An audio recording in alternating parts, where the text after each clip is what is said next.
슈커포는 참전하는 5개 연대의 전전 작전회의를 소집하였다. 단 359연대장과 375연대장 그리고 정의는 아직 회의에 도착하지 못했다. 회의에 참가한 제42군 125사단 375연대 부연대장 리원칭이 금방 지평리 전선에서 돌아와 보고한 바에 의하면 지금 지평리의 유엔군은 미 2사단 23연대와 불란서 대대인데 그들은 진지 구축을 공고히 하고 철거하려는 조짐이 전혀 보이지 않는다는 것이었다. 회의에서는 참전하는 각 부대가 2월 13일 오후 4시 30분을 기하여 공격을 개시하기로 결정하였다. 13일 공격 개시 시간은 다가오는데 오후 1시에 참전에 배속된 인민지원군 포병 제42연대의 마필이 놀라 소리를 지르는 바람에 포병 진지가 탈로나 버렸다. 금방 무전을 받고 날아온 미군 전투기가 벌떼처럼 맹폭을 가하였다. 포병은 급작스러운 공습으로 참담한 손실을 입을 수밖에 없었다. 우한 중에 125사단의 375연대는 당일 오후까지도 연결이 잘 되지 않았다. 원래 계획했던 4시 30분 공격에는 오직 제119사단, 제356, 357연대와 제124단, 제359연대 병력 합계 2,300여 명만이 참여하였다. 슈커프는 357연대에 명령하여 북쪽에서 남쪽으로 지평리 이북의 북미산을 공략하게 하고 제356연대와 제124단, 359연대는 동쪽에서 지평리의 서남쪽을 공격하여 저들의 퇴로를 차단하라 하였다. 공격 개시는 비교적 순조로웠다. 어둠이 깔리자 횃불을 밝혀들고 징소리, 꽹가리 소리, 피리 소리 드높이 사방에서 제1파, 제2파의 인해 전술이 시작되었다. 하지만 이러한 형벌부대의 자살형 맹공격과 심리전에도 동요하지 않고 미 제23연대는 그들이 보유한 모든 포병 화력을 총동원하여 지원군을 강타하였는데 1문당 평균 250발의 포탄을 발사하여 가공할 만한 화력을 보여주었다. 중국 지원군도 진지를 포위하고 망가진 포병을 수습하고 남은 포탄을 사용하여 연대 지휘소가 있는 지평리 주위에 300여 발의 포탄을 날렸다. 이 와중에서 브리만 연대장이 부상을 입고 군수과장이 전사하였으나 브리만 대령은 후송을 거부하고 주의를 계속하였다. 그러나 중국 지원군은 탄막을 뚫고 제3파, 제4파의 공격으로 접근전을 실시하여 수류탄을 투척하며 집요한 공격을 계속하였다. 이 과정에서 미 제23연대에 배속되어 있던 불란서 대대의 분전은 대단하였다. 그들은 자기들보다 4배나 많은 인민지원군이 가까이 올 때까지 기다렸다가 20m 전방에 이르렀을 때 일제히 소리를 지르며 뛰쳐나가 착검 돌격으로 격퇴하는 용감성을 발휘하였다. 슈커프는 상대의 수비 상황과 전황을 종합하여 제40군 지휘소와 동아지휘부에 보고했고 병력의 지원이 있다면 지평리의 상대를 섬멸할 수 있을 것으로 생각하였다. 이때 횡성 전투가 벌써 끝났으므로 지평리 동쪽 측면의 유엔군은 마침 후퇴하고 있는 중이었다. 슈커프는 참전하는 각 부대가 이미 탈취한 고지는 공고히 하고 거기에 중원군 부대와 협력하여 상대를 섬멸하려 하였다. 14일 지평리 바깥 고지는 인민지원군에 의해 모두 검거되었다. 유엔군의 병력은 기복 진지대의 2km 제곱에서 가옥을 의지하여 거점식 참호와 포와 탱크의 지원으로 진지를 고수하고 있었다. 인민지원군은 더 이상 포병의 지원을 받을 수 없는 상황인데다가 대전차 수류탄과 폭파용 포탄도 바닥난 상태에서 바깥 고지를 점거하고는 있었지만 피해가 많았다. 오전에는 미군 전투기가 다시 벌떼처럼 덤벼들어 폭탄 세례를 가하였다. 인민지원군이 조선에 들어온 이후 이처럼 밀집 폭격을 당해보기는 처음 있는 일이었다. 미군기는 인민지원군의 원형 방어진지 주위를 한나절 내내 폭격하였다. 오후가 되자 지평리의 미군은 5조로 나누어 탱크의 엄호하에 반격을 가하기 시작하였다. 인민지원군은 다시 꽹과리 소리 요란한 가운데 제1파, 제2파식의 공격을 재개하였다. 그럴수록 진지 앞에는 인민지원군의 시체가 쌓여만 갔다. 저녁이 되어서야 공격다운 공격을 할 수 있었다. 이제 인민지원군의 모든 공격부대가 갖추어졌으므로 사면팔방에서 이 좁은 진지를 향해 계속 부단한 공격을 퍼부었다. 사병들은 모두 손에 길쭉한 몽둥이 수류탄을 걸고 미군의 산병호를 폭파하고 어떤 병사는 등에 폭파통을 짊어지고 돌격하여 돌격선상의 장애물을 폭파하여 길을 트기도 하였다. 그들은 신속하게 철조망을 끊고 지뢰밭을 돌격하였는데 이 과정에서 수많은 희생자가 발생하였다. 돌격 중대가 길을 트자 수많은 병력이 물밀듯이 몰려갔고 죽은 전우의 시체에 걸려 기우뚱거리며 달려가면 뒤를 이어 더 많은 병사가 몰려갔다. 2월 15일 오후 2시경에는 미 제2대대 지중대의 진지가 붕괴되기 시작하였으나 미 제23연대는 예비대가 없었다. 인민지원군이 돌파구를 확대하여 불란서대대 배후로 들어오면 방어선 전체가 붕괴될 가능성이 컸다. 그런데 불란서대대는 인접부대가 무너져 내렸음에도 끝까지 진지를 고수하고 잘 싸우고 있었다. 원래 지평리가 포위되어 위기가 고조되던 2월 13일에 리주에이는 미 제9군단 소속 국군 제6사단과 영국군 제27여단을 문막 지평리선으로 진출시켜 지평리의 측방을 방어하게 하고 미 제10군단 제38연대를 지평리에 중원하도록 조치를 취했으나 모두 인민지원군에 의해 진출이 차단되고 말았다. 이처럼 구원작전이 모두 실패하였음에도 불구하고 리제이는 미 제9군단장에게 지평리의 제23연대와 연결을 재차 지시하였다. 명령을 받은 군단장은 군단 예비대인 미 기병 제5연대에게 제23연대와 연결할 임무를 부여하였다. 명령을 받자마자 크롬베즈 대령이 지휘하는 미 기병 제5연대는 2개 야포대대, 2개 전차대대, 1개 궁병중대로 증강하여 적진 돌파에 나섰다. 그러나 교량이 파괴되고 도로 좌우측에 배치한 인민지원군이 맹공을 퍼부어 초전부터 돌파에 난항을 겪었다. 크롬베즈는 연대 전체의 기동이 힘들다고 판단되어 보병을 전차에 탑승시켜 전차가 전진이 지체되면 보병이 하차하여 통로를 개척하는 형태로 1개 중대 규모의 선도 특수임무 부대를 편성하여 돌진을 시작하였다. 하지만 워낙 상황이 급박하여 보병이 다시 탑승할 여유도 없이 전차가 출발하여 남겨진 보병이 적진에 고립되는 경우도 있었고 또는 인민지원군의 반격이 워낙 거세 전차의 전진이 멈췄다 가기를 반복하기도 하였다. 하지만 크롬베즈는 어떠한 경우라도 정제하면 안 된다고 강력히 명령하였다. 이와 같은 연대장의 독려에 힘입어 특수임무부대는 마침내 2월 15일 오후 5시 반에 지평리에 도착할 수 있었다.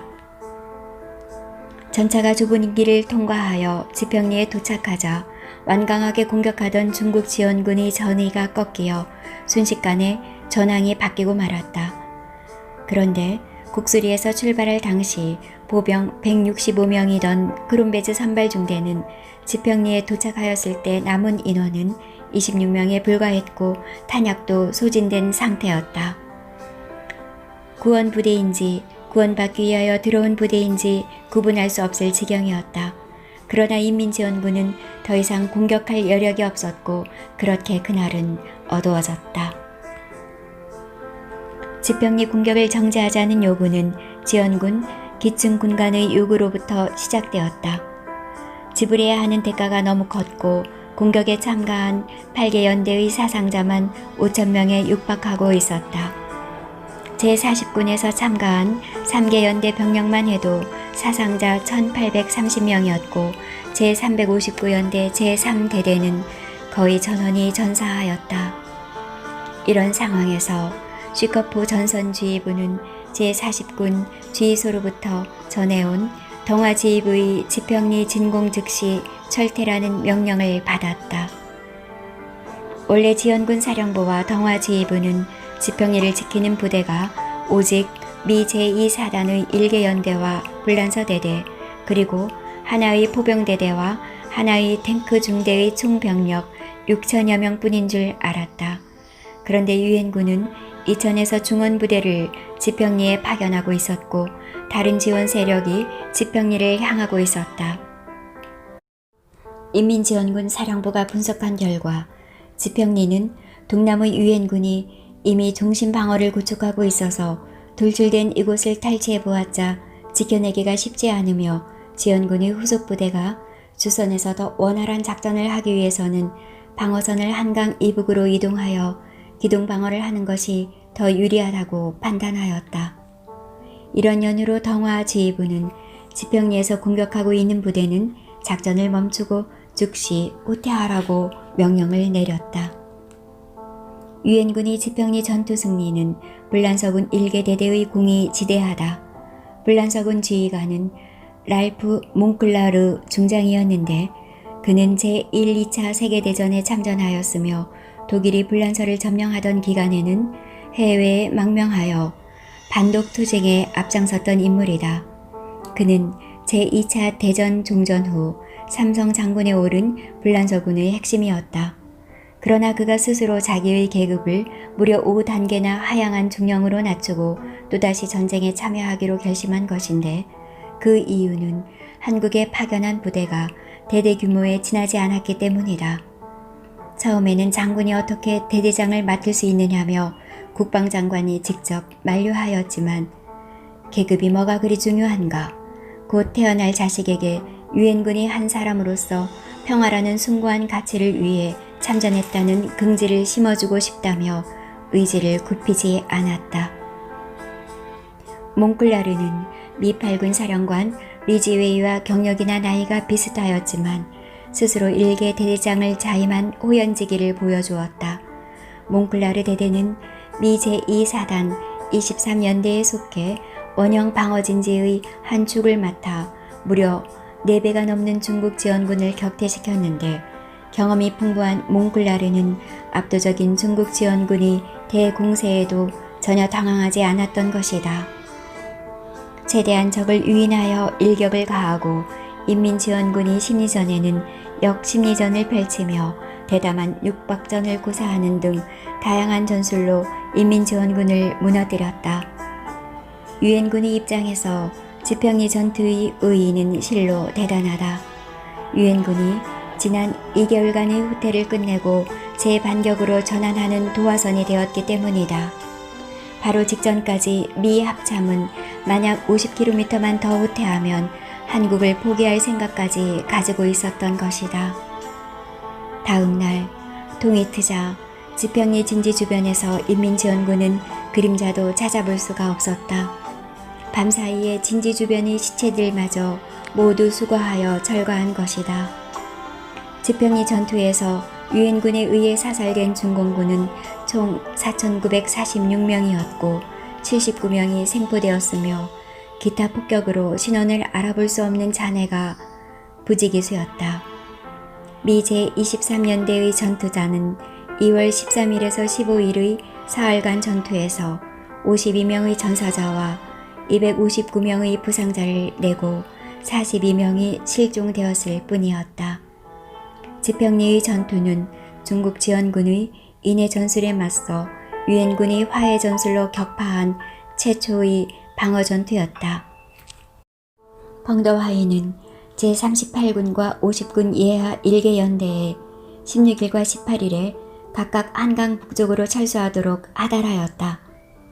한강 이북으로 철수하라는 첫 명령을 내린 2월 16일까지를 흔히 중국 지원군의 제4차 전역의 1단계라고 말한다. 유엔군이 지평리 전투의 승리는 중국군에 대한 자신감을 심어주었다.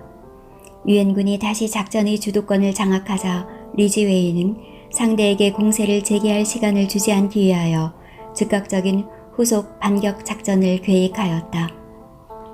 이때 전선은 서에서 동으로 한강, 양평, 지평리, 원주, 제천, 영월, 대관령을 잇는 선이었는데 원주로부터 제천, 영월을 잇는 동부전선은 서부전선에 비해 남쪽으로 축 처진 상태였다. 류지혜인은 제천, 영월 지역으로 남하한 상대를 포위, 섬멸함과 동시에 동부전선을 북으로 밀어붙일 생각을 하였다. 이것은 중국 지원군이 개입한 이후 두 번째로 실시되는 유엔군과 국군의 반격 작전이었는데 상대의 주력을 포위 섬멸하는 데 목적이 있음을 강조하기 위해 이름을 도살 작전이라 하였다. 지평리 전투가 끝난 2월 17일 펑더하이는 각 군과 군의에 다음과 같은 평가를 타전하였다. 금반 저들이 공격에서 느낄 수 있는 것은 미군이 주력을 소멸시키지 않고서는 저들이 조선에서 물러가지 않으리라는 점이다. 이것은 이번 전쟁이 장기전일 가능성이 크며 동시에 상대의 공격에서 제1, 2차 전역대와는 아주 다른 점을 느낄 수 있다. 병력이 더 많을 뿐만 아니라 동서양 전선의 병력이 밀집 대형을 이루었고 방어선이 두터워 공격 대형이 질서정연했다. 한센추 집단군이 악전고투하여 방어전선에서 23일 동안 상대 병력 1만여 명을 살상해 상대 주력을 남한강 서쪽에 묶어두었다. 이 틈을 타서 덩화 집단군과 김웅 집단군이 횡성일대 한국군 제8사단, 미 제2사단 1개 대대와 한국군 제3, 5사단 각 1개 부대의 타격을 입히는 데 성공하였다. 반격전에서 첫 승리였다. 그러나 승리가 결코 만족스러운 것은 아니다. 제때 퇴로를 끊지 못해 다잡았던 상대 병력을 놓쳤기 때문이다. 펑더하이는 지평리 패배에 대해서는 자세히 알리지 않았다. 그래서 펑더하이는 중국 지원군의 제3차 전역에 이은 서울 점령 사실을 대대적으로 보도하는 데 대해서도 매우 신경질적으로 반응했었다. 별로 의미도 없는 일을 과다하게 외부에 알릴 경우 군사적 행동에 불필요한 제약을 가져온다는 사실을 알았던 것이다. 그는 군사의 흐름을 잘 알고 있었다. 무엇보다도 자신의 역량으로 미군을 완전 제압한다는 일이 불가능하다는 것을 초기 공세에서 깨닫고 있었다. 전술적 우세를 통해 초반의 승리를 거둘 수 있었으나 전쟁의 승리 뒤에 가려진 전쟁의 실에 주목해야 했던 입장이었다.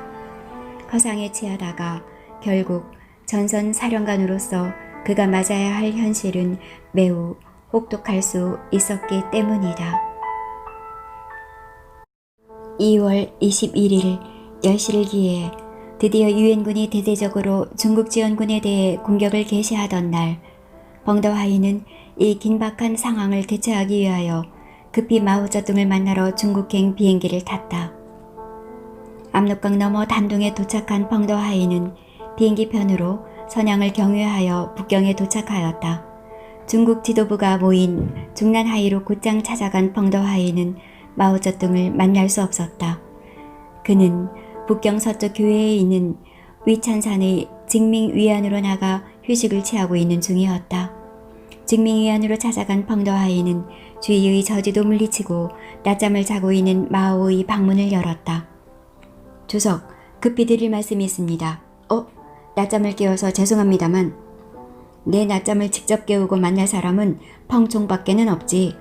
하고 마오쩌둥이 일어나며 펑더하이의 얼굴을 보니 바싹 마른 데다가 피로와 고심으로 눈까지 핏발이 서 있었다. 펑더하이는 전에 벌써 수차례의 전문 보고를 통해 중국 지원군의 교체, 보급 문제, 사상자 및 이탈자 증가 등의 어려움을 토로했다. 그런데도 아무런 개선 없이 제3차 전역이 벌어졌고 운 좋게 서울 점령까지 이루어지고 유엔군을 37도선 밖으로 내쳤으나 곧 닥칠 유엔군의 강력한 반격에 직면해 커다란 희생을 감수해야 하는 상황에 직면해 있었다. 펑더하이는 이런 속사정을 마오에게 직접 알린 뒤 그때까지 나타난 문제점을 해결하지 못하면 더 이상 싸움이 곤란하다고 설명하였다. 그런데 마오쩌둥은 다른 그림을 그리고 있었다. 항미 원조전은 장기적으로 보아야 할 걸. 조선 전장은 우리에게 매우 유익한 교육 훈련장이라고. 내 생각으로는 우리 인민해방군을 나름대로 훈련시킨 뒤 전체 병력의 대부분을 윤번제로 조선 반도에 보내 미군과 싸워보도록 할 작정이야. 조선전쟁을 중국의 교육훈련소로 삼자는 것입니까? 그렇지.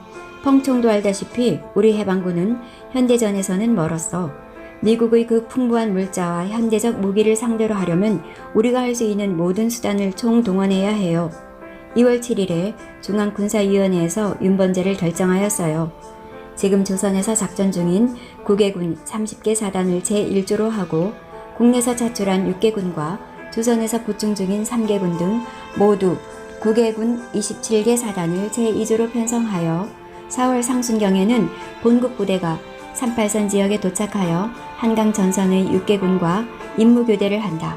그리고 국내에서 차출 준비 중인 6개군과 제1번 지원부대 중의 4개군 등 모두 10개군 30개 사단을 제3조로 편성하여 6월 중에는 조선 전선에 투입할 수 있도록 한다.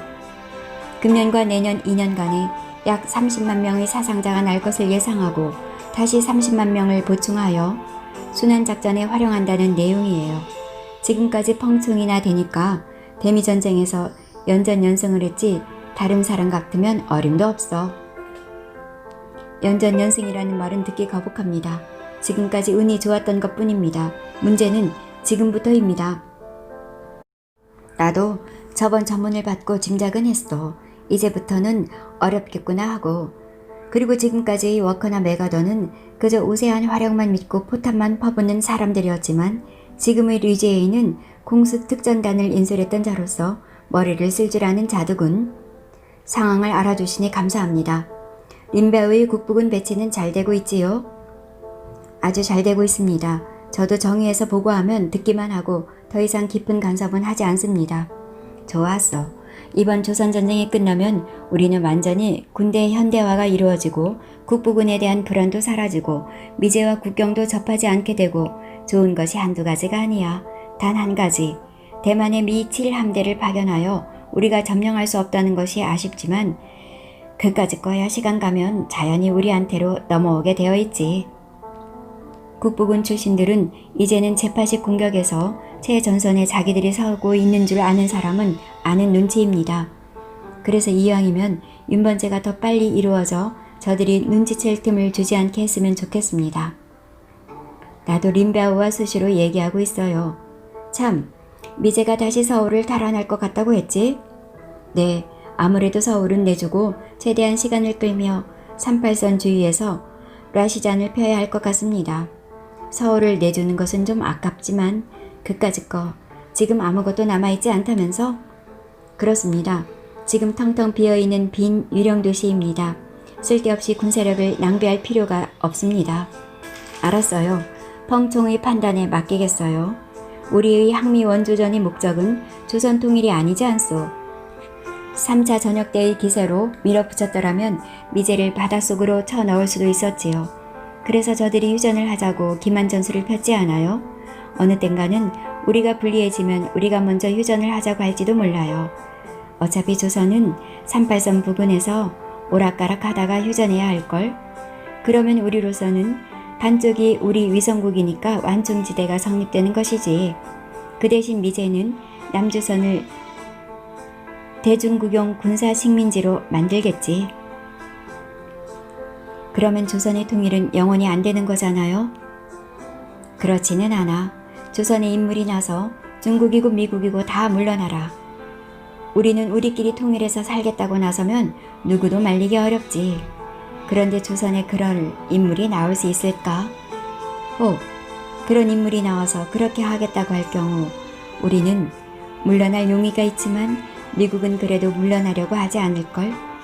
그들이 중국을 견제할 수 있는 가장 근거리가 조선이잖아. 그래서 조선으로서는 어차피 미국과 일전을 하지 않고는 해결책이 없을 거야.